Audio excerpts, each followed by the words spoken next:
నమస్తే అండి. ఇవాళ మనం వినబోయే కథ పెళ్లి. రచించిన వారు పి గోపాలకృష్ణ గారు. ఈ మాఘమాసంలో మంచి ముహూర్తాలున్నాయట అన్నయ్య గారు. ఉదయాన్నే ఫోన్ చేసి మరి చెప్పింది అంబుజం వాళ్ళమ్మ గజలక్ష్మి. నేను కూడా నిన్ననే విన్నాను చెన్నమ్మ ఈ విషయం. ఈ మాఘమాసంలో పెళ్లికి మా వైపు నుండి అభ్యంతరాలు ఉండవులేండి చెప్పాడు పెళ్లి కొడుకు గణపతి వాళ్ళ నాన్న రామనాథం. నేను మీ బావగారిని ఇవాళే పంతులు గారింటికి పంపించి మంచి ముహూర్తం పెట్టించమని చెప్తాను అన్నయ్య గారు. వదిన గారిని అడిగానని చెప్పండి అంది గజం అనబడి గజలక్ష్మి.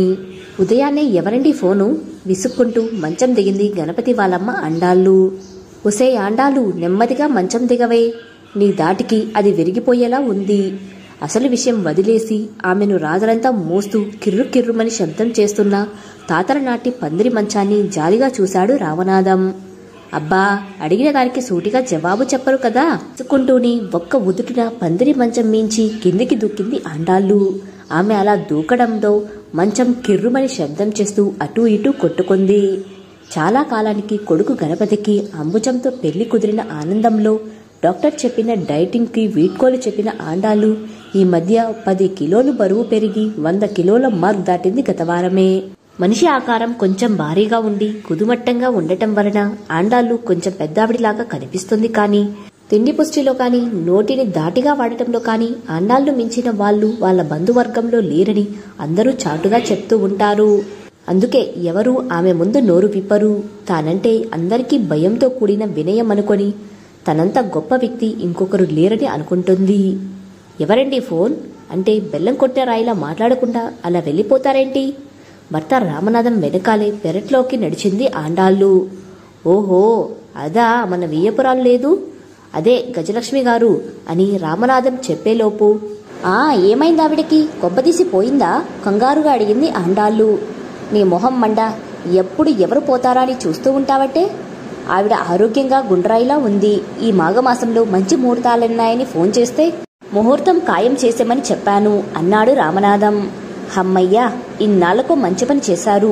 పాపం వెర్రివెదవ పెళ్ళో అని ఒకటే కలవరింతలు. ఏదో ఆ పిల్ల పుణ్యమా అని ఈ సంబంధం ఖాయమైంది. అప్రయత్నంగానే పంకజం చేసిన సాయం గుర్తు చేసుకుంది. అవునే ఆండాళ్ళు, ఆ అమ్మాయికి మనం ఏమిచ్చినా రుణం తెచ్చుకోలేము అంటూ వంత పాడారు రామనాథం. మీ మొహం, మీకేం తెలియదు, ఊరుకోండి. అందరికీ దాన ధర్మాలు చేయడానికి మనమేమి ధర్మసత్రం నడపడం లేదు. భర్తని కసురుకుంది ఆవిడ.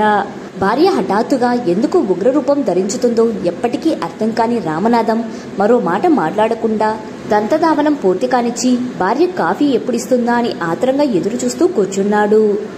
అవును, ఏడి మన అబ్బాయి?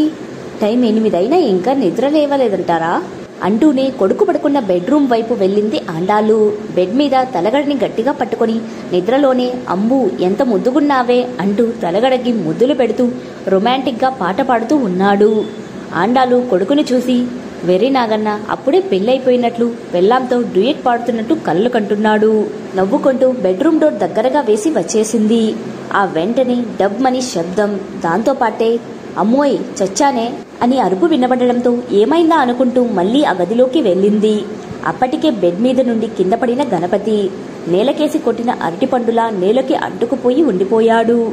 అయ్యయ్యో, ఏమైందిరా అంటూ వాళ్ళమ్మా నాన్న ఎంతో అవస్థపడి లేవదీస్తే ఎలాగో మూలుగుతూ లేచి కూర్చొని ఇదంతా కళ, నిజం కాదా అంటూ విచారంగా నిట్టూర్చాడు గణపతి. ఏమైందిరా అంటూ అడిగాడు రామనాథం. ఏం లేదులేండి నాన్న అంటూ గబగబా బ్రష్ చేయడానికి వెళ్లాడు గణపతి. వెర్రికుంక ఆ అంబుజంతో పెళ్ళైపోయినట్లు కలలు కంటూ డ్యూయట్లు పాడుతున్నాడు. ముహూర్తాలు కూడా ఇవాళో రేపో ఖాయం చేస్తామని తెలిస్తే ఎగిరి గంతులు వేస్తాడేమో. సరిగ్గా మన ఫ్యామిలీకి సరిపడే అమ్మాయిని ఇంటి కోడలుగా చేసింది మన పంకజం. మళ్ళీ నోరు జారింది ఆండాళ్ళు. అవునే అమ్మా, నిజంగా పంకజం అక్క ఎంత సాయం చేసిందో. దానికి పెళ్లి సంబంధం కుదిర్చినందుకు గాను ఘనంగా బహుమతి ఇస్తానని చెప్పాను. ఎన్ని వివాహ వేదికల వాళ్ళ దగ్గరికి వెళ్లినా సంబంధం కుదర్చలేకపోయారు. ఒక్క మాటతో సంబంధం ఖాయం చేసేసింది. అసలు పెళ్లి వాళ్ళు కూడా మన సంబంధాన్ని కాదనకుండా ఒప్పుకోవడానికి కారణం పంకజమక్కే కదా. ఇంకా ఏదో అనబోయాడు. అప్పుడే బ్రష్ చేసి వచ్చిన గణపతి, ఛ ఊరుకో, బొత్తిగా లోకజ్ఞానం లేని మనుషులు. రేపు నేను లేకపోతే ఎలా ఉండేవారో. ఏదో ఒక సంబంధం చూసి కుదిరిస్తే మనం ఇవ్వాల్సిన కమిషన్ ఇచ్చాను కదా, దానికి అదే చాలా ఎక్కువ చెప్పింది ఆండాళ్ళు. తల్లి మాటకి గణపతి నొచ్చుకున్నాడు. అమ్మా, ఇలాంటి బుద్ధులతోనే ఇన్నాళ్ళు కావలసిన వాళ్ళని దూరం చేసుకున్నాం.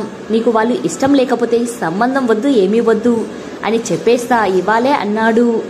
ఒరే, బొత్తిగా వాజమ్మలాగా మాట్లాడకు, నీకేం తెలీదు, ఊరుకో. పంకజం అంటే ఆషామాషి అనుకోకు. నువ్వు ఒక్క వేలు చూపిస్తే అది చెయ్యి అంతా మింగేస్తుంది. అనవసరంగా పంకజం మీద ఆక్రోశం వెళ్ళగక్కింది ఆవిడ. ఆండాలు పిన్ని చేసిన వంచన, మోసం మర్చిపోలేకపోయింది పంకజం. పోనీలే పంకు డార్లింగ్, వాళ్ళ పాపానికి వాళ్ళనే పోనీ అంటూ భర్త గోవిందం ఊరడించిన అవమాన భారాన్ని తట్టుకోలేని తేలిగ్గా తీసుకోలేకపోయింది పంకజం. ఎలాగైనా వీళ్ళకి ఇంతకి ఇంత దెబ్బ కొడతాను మనసులోనే శపథం చేసింది పంకజం. తన సహాయాన్ని పూర్తిగా పొంది తనకు నష్టాన్ని కలిగించారు. పోనీలే, వాళ్ళ బుద్ధి బయటపడిందిగా, దూరంగా ఉందాం. మనం చేసింది ఒక్క మాట సాయమేగా అన్నాడు గోవిందం. అయినా ఆమె మనసు అవమాన భారాన్ని సహించలేకపోయింది. భార్య ఏదైనా అనుకుందంటే చేసి తీరుతుందని, ఆవిడ వ్యవహారంలో తలదూర్చకూడదని గతంలో తగిలిన ఎదురు దెబ్బల సాక్షిగా ఒట్టు వేసుకున్నాడేమో. గోవిందం మౌనంగా ఉండిపోయాడు. అత్తయ్య, అంబుజంగి, మా తమ్ముడు వాళ్ళు ఎంత బంగారం పెడుతున్నారు? ఒకరోజు ఉదయం పనులన్నీ ముగించుకుని గజలక్ష్మి ఇంటికి వచ్చి తీరిగ్గా ఆరా తీసింది పంకజం. లౌక్యంగా మాట్లాడడంలో పంకజం తర్వాతే ఎవరైనా. మీ పిన్ని చాలా గడుకురాల్లా ఉంది. 10 తులాల వరకు పెడతానన్న ఆవిడ ఇప్పుడు పెళ్లిలో 3 తులాల బంగారం పెట్టి మిగిలింది మొదట బిడ్డ పుట్టాక అమ్మాయి ఒంటి మీద వేస్తానంటోంది. అంతవరకు 3 తులాలు మాత్రమే ఇస్తుందట. అయినా ఇంట్లో పెద్దరికం అనుకుంటా. అన్నయ్య గారు అన్నిటికీ తల్లూపడమే కాని ఒక్క మాట మంతి ఉండదు. నిష్ఠూరమాడింది. పంకజం బుర్ర చురుగ్గా పనిచేయసాగింది. అలా ఎలా ఒప్పుకుంటారో అత్తయ్య? మీరు ఒప్పుకున్నా నా పరువు పోదా? ఎంత కష్టపడి వాడికి సంబంధం చూశానని చెప్పానో. అయినా మన అంబుకి ఏం తక్కువని? మా పిన్ని కాదు కూడదు అంటే రేపీ పాటికే ఇంకో సంబంధం తెచ్చి ఎల్లుండి కల్లా మన అంబుకి పెళ్లిపీటల మీద కూర్చోబెట్టను. అసలు ఆవిడ పిల్లలు పుట్టిన తరువాత ఆ బంగారం పెట్టకపోతే మనం మాత్రం ఏం చేయగలం? అప్పుడు అమ్మాయి పంకజం, ఇలా చేశావేంటమ్మా అని మీరు, మీ వాళ్ళు నన్ను నిలదీస్తే నా పరువేమవుతుంది? ఆవిడని ఆలోచనలో పడేయడానికి అన్నట్లు కొంచెం నీళ్లు తాగేసి వస్తాను ఉండత్తయ్యా అంటూ చొరవగా లేచి వంటగదిలోకి వెళ్ళింది. పంకజం చేసిన అస్త్రం గజలక్ష్మి మీద బాగానే పనిచేసింది. కావాలనే కిచెన్లో ఒక 2-3 నిమిషాలు గడిపి హాల్లోకి వచ్చింది పంకజం. అప్పటికే ఫోన్ చేయడానికి సిద్ధమవుతుంది గజలక్ష్మి. చచ్చాను, నా మాటల్ని ఈ పిచ్చిది ఆవిడతో వాగేస్తుందో ఏంటో అనుకుంటూ, అలా చేస్తే బాగుండదు, దేనికైనా పట్టువిడుపు ఉండాలి. మామయ్య రాని, ఆయన చేత చెప్పిద్దాం అంది పంకజం. మా ఆయన అంత పనిమంతుడే అయితే నాకెందుకులే అమ్మా ఈ అవస్థ. అతను ఒట్టి విర్రి వెంగలప్ప, ఒట్టి వాజమ్మ అంటూ భర్త ప్రయోజకత్వాన్ని కొట్టిపారేసింది. అయితే ఒక పని చెయ్యి, నేను నువ్వు మాట్లాడుకున్నట్లు చెప్పకుండా మా తమ్ముడు అదే ఆ గణపతికి ఫోన్ చెయ్యి. మీ అమ్మ ఇలా మిలిక పెట్టింది, మీ సంబంధం మాకు సుతారము ఇష్టం లేకపోయినా పంకజం మొహం చూసి ఒప్పుకున్నాం అని చెప్పు అంది. అల్లుడికి ఫోన్ చేస్తే అతను తానే కొని పెడతాను అంటాడేమో అంది గజలక్ష్మి. అంటే అప్పుడు 2 రకాలుగా లాభమే. ముందు గణపతి చేత బంగారం కొనిపించి తరువాత మా పిన్ని పెట్టిన బంగారం పుట్టిన బిడ్డకు వెయ్యాలని. దెబ్బకి ఆవిడ తిక్క కుదురుతుంది అంది పంకజం. ఆమె మాట పూర్తవ్వకుండానే గజలక్ష్మి నేరుగా వియ్యపురాలికే ఫోన్ చేసింది. కుశల ప్రశ్నలయ్యాక అమ్మాయి మెడలోకి నెక్లెస్ లేకపోతే బాగుండదని చల్లగా చెప్పింది గజం. నేను మొన్న చెప్పానుగా, పెళ్లికి 3 తులాల బంగారం, తొలికాన్పు అయ్యాక మిగిలిన బంగారం పెడతామని నేను మీ అన్నయ్య అనుకున్నాం అంది ఆవిడ. అలా కుదరదమ్మా వదిన గారు, ఆ రోజు పెళ్లి చూపులప్పుడు మనం ఇలా అనుకోలేదు. అమ్మాయికి మీరు 10 తులాలు పెట్టడానికి మేము మా తరపున 10 తులాలు పెట్టి అబ్బాయికి బైక్ కొనివ్వడానికి అనుకున్నాం కదా. పోనీ మేము పెట్టాల్సింది కూడా అప్పుడే పెట్టి బైక్ పుట్టబోయే బిడ్డని స్కూల్లో వేసిన నాడు పెట్టమంటారా అడిగింది గజం. అదెలా కుదురుతుంది? మీరు ఆడపిల్లని ఇచ్చేవాళ్ళు. అలా అంటే కుదరదు, మొహమాటం లేకుండా చెప్పింది ఆండాళ్ళు. అయితే మాకు మీ సంబంధం వద్దులేండి, నిన్ననే విజయవాడ సంబంధం వాళ్ళు బతిమాలుతూ తిరిగి వచ్చారు, అదే ఖాయం చేసుకుంటాం, మీ ఏర్పాట్లు మీరు చేసుకోండి అంటూ టక్కున ఫోన్ పెట్టేసింది. పంకజానికి గజలక్ష్మి వ్యవహారం మీద గట్టి నమ్మకమే కుదిరింది. శభాష్ అత్తయ్య, ఇప్పుడు నువ్వు నాకు నచ్చావు, అలా చూస్తూ ఉండు. అండాలు పిన్ని గిలగిలా కొట్టుకుంటూ ఫోన్ చేస్తుంది. నువ్వసలు ఆవిడ ఫోన్ లిఫ్ట్ చెయ్యకు, నాకు ఫోన్ చేస్తుంది కదా, నేనింకా ఎక్కువ గుంజుతాను ఆవిడ దగ్గర భరోసాగా అంది పంకజం. ఏమోనే పంకజం, ఆ తిక్కలావిడ సంబంధం క్యాన్సిల్ అంటుందేమో అని భయంగా ఉంది. తన మనసులో భయం వెళ్ళగక్కింది ఆవిడ. నువ్వు నిశ్చింతగా ఉండు అన్నానా? నేను చక్కబెడతానుగా అంటూ ఉండగానే గణపతి ఫోన్ చేశాడు పంకజానికి. కొంచెం దూరంగా వెళ్లి ఇంటి పక్కనే ఉన్న చెట్టు కింద నిలబడి మాట్లాడడం మొదలెట్టింది. అక్క, ఒకసారి అమ్ముతో మాట్లాడించు అని అడిగాడు గణపతి. ఒరేయ్ తమ్ముడు, మీ అమ్మ పెట్టాల్సిన బంగారం విషయంలో ఏదో మిలక పెట్టిందట. ఇందాకే వాళ్ళు కబురు చేసి విజయవాడ సంబంధం వాళ్ళు వెనక్కి వచ్చారు. వాళ్ళు కట్నాలు కానుకలు ఏమీ అడగలేదు. అమ్మాయికి 25 తులాల బంగారం పెడతామన్నారట. అదే ఖాయం చేసుకుంటారని తెలిసింది.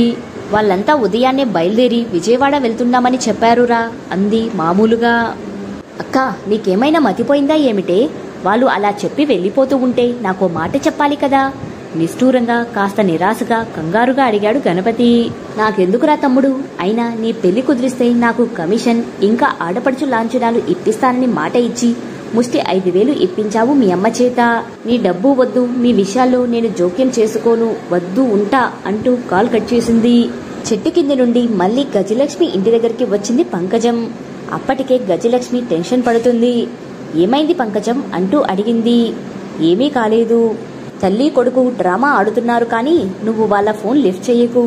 అసలు వాళ్ళకి బుద్ధి వచ్చేలా చేస్తానుగా. రేపు ఈ పాటికి నీ కాళ్ళు పట్టుకునేలా చేస్తాను అంది పంకజం. ఛా, అదేమీ వద్దులే. ఈ సంబంధం ఏదో నీ దయ వల్ల కుదిరింది అనుకుంటే ఆవిడ ఇలా మాట్లాడడం బాగోలేదు. పోనీ వాళ్ళకి ఏమైనా ఇబ్బందులుంటే తర్వాత చూసుకోవచ్చు. 4 మెట్లు దిగింది గజం.